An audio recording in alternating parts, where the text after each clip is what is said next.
말하는 언어 능력이 잘만 활용하면은 결과물이 훨씬 좋게 나오는 거예요.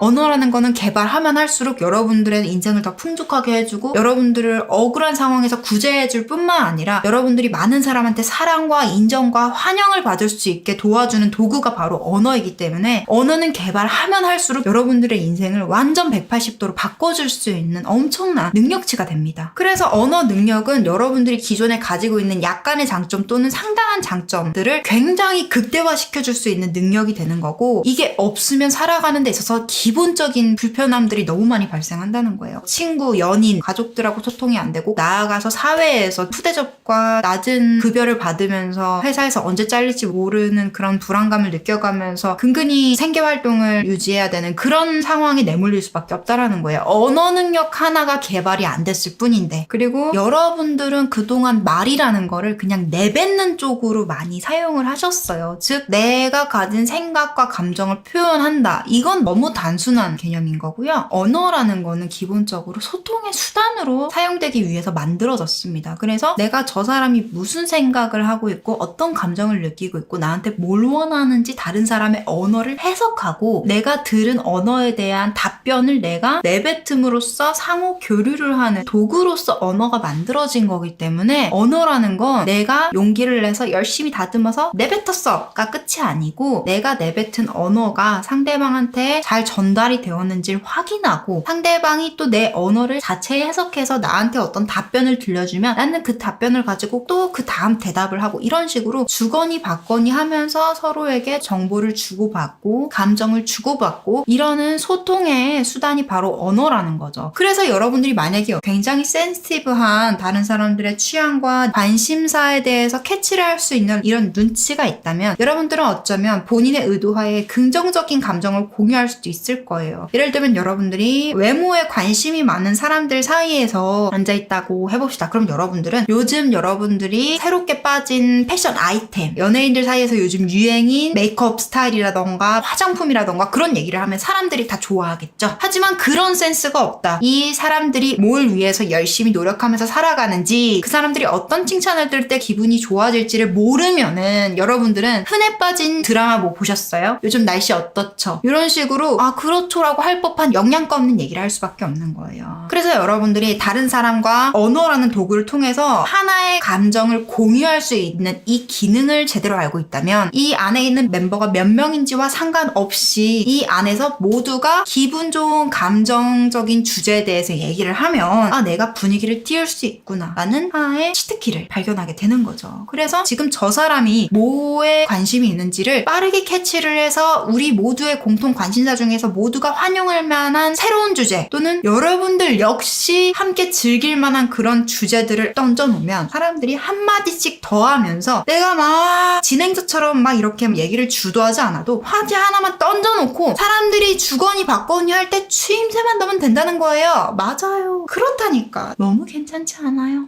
그래서 그 포인트를 찝어주는 거예요. 사람들은 자기 감정, 자기 이미지, 남들이 나를 어떻게 평가할까 때문에 자기 옷차림과 자기가 어떤 생각과 감정을 느끼는지 그거를 막 곱씹느라고 정신없는 와중에서 여러분들이 그 긍정적인 교집합 하나를 찝어주면서 사람들을 부추기면 사람들은 신나서 막 얘기를 할 테고 여러분들은 물꼬를 터주기만 하면 된다는 거죠. 그리고 또 한편으로는 이러면서 여러분들이 분위기를 띄우면 그 사람은 여러분들한테 호의적일 확률이 높아요. 근데 여러분들이 그런 순발력을 보이지 못하고 그냥 가만히 있으면 그 정적 속에서 그 사람은 여러분들을 하나하나 뜯어서 살피면서 평가할 수도 있겠죠. 근데 여러분들이 평가할 틈을 주지 않고 분위기를 띄워버린다. 공감대를 형성하면서 긍정적인 감정을 나눠 갖는다. 그럼 그 사람은 이성적인 판단을 하기 전에 이미 기분이 좋아져 버린 상태에서 여러분들을 바라보게 될 거예요. 그럼 여러분들이라는 사람을 되게 좋게 평가할 확률이 높겠죠. 어떤 기능을 사용했어요? 긍정적인 공감대 형성, 고진동의 감정을 나눠 갖는 그 기능을 써버려서 이 사람이 부정적인 감정을 떠올리거나 이성적으로 판단할 틈을 안 줘버리는 거예요. 선빵을 때려버리는 거지. 좋은 에너지로. 그럼 그 사람은 나쁠 게 없잖아. 좋은 감정을 나눠주고 자꾸 내가 기분 좋아질 만한 얘기만 하고 좋은 감정 주는데 왜 받기 싫어? 계속 받는단 말이야. 그러면서 리드 당하는 거예요. 정신 차려보면은 이미 이 사람에 대한 이미지는 좋은 이미지밖에 없어. 그러니까 객관적으로 생각을 하려고 해도 좋은 증거밖에 없는 거지. 좋은 재료밖에 없는 거지. 좋은 재료들이 모여서 그 사람에 대한 평가는 좋게 될 수밖에 없는 거예요. 그러니까 그 사람이 좋아할 만한 포인트만 자꾸 건들면 돼요. 그리고 사람들의 특징, 생각과 감정을 곱씹는다. 누가 나를 평가한 거에 대해서 곱씹는다. 예를 들면 여러분들이 칭찬 한마디 하잖아요. 그 사람은 3번 이상 곱씹어요. 아 정말요?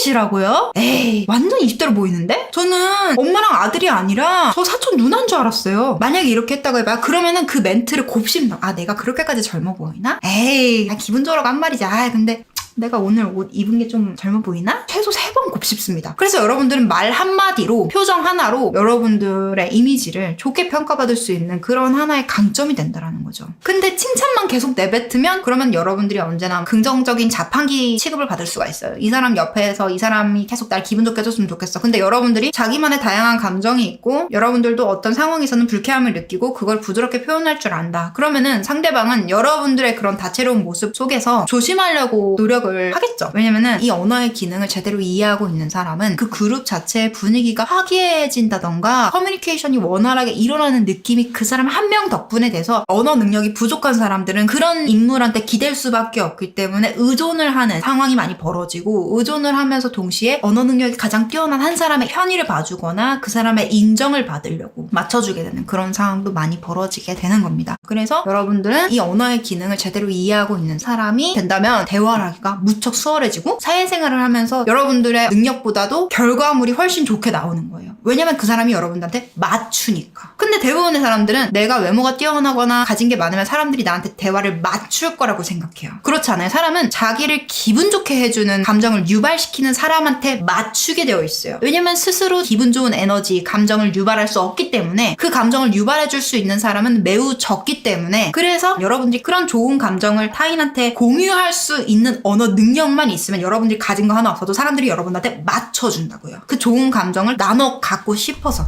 그러니까 여러분들은 지금 재능을 쌓고 외적인 치장을 하고 돈을 막 벌어가지고 막 사람들이 막 우와 막 이렇게 볼만한 이런 것들을 키우기보다는 사실 언어를 키운다면 여러분들이 어떤 능력을 가졌든 이만큼의 능력을 이만큼으로 100분 발휘할 수 있다라는 거죠. 내가 언어 능력이 충분해 또는 언어 능력이 월등해. 그러면은 그것 자체가 엄청난 하이 커리어가 되어서 많은 사람들한테 굉장히 여러분들의 이미지를 좋게 평가받을 수 있고 여러분들이 유능하다고 평가받을 수 있는 하나의 강점이 된다는 거죠.